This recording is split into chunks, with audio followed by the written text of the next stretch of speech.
You're probably fairly familiar with the notion of hearsay, at least conceptually, that we cannot offer an out-of-court statement in a courtroom. We'll get into the details of hearsay in our next video, but I want to talk about the policy underlying hearsay and what the alternative to hearsay is. So with hearsay, the problem is the person who made the statement did so outside of a courtroom. Why would it matter if the person made the statement outside of a courtroom as opposed to in a courtroom? And we have basically three big concerns about hearsay. We're worried that the person making the statement might have a motive to lie, that they might have something to gain financially, they might carry a grudge. There might be all kinds of reasons why a person might knowingly make a false statement.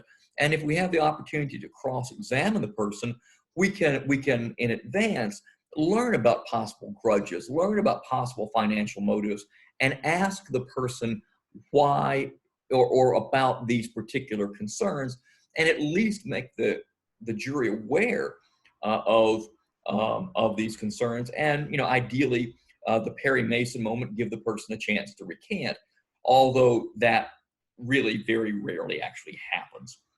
The two other reasons that are at the top of our list for having concerns about out-of-court statements are that the witnesses making the statements may not have perceived the situation correctly because of where they were standing, because of their own perspective, because of their limited social engagement, because of the small part of the conversation the person overheard.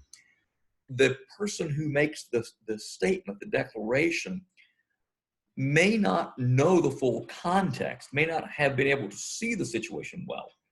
So, the great movie My Cousin Vinny, which is a wonderful movie to watch for the study of evidence. Vinny asked one of the witnesses, an elderly woman, "Do you wear glasses? Were you wearing your glasses on that particular occasion?" Her perception would be off. And if we'd just taken her statement out of court without being able to ask her if she wore the glasses and being able to actually ask her to show us the glasses, how thick they were, we would not have been able to know that her statement about identifying the suspects had some real problems with it. And then finally, there's a problem with memory. And with memory, we can elicit from the person how long it's been since the facts of the case.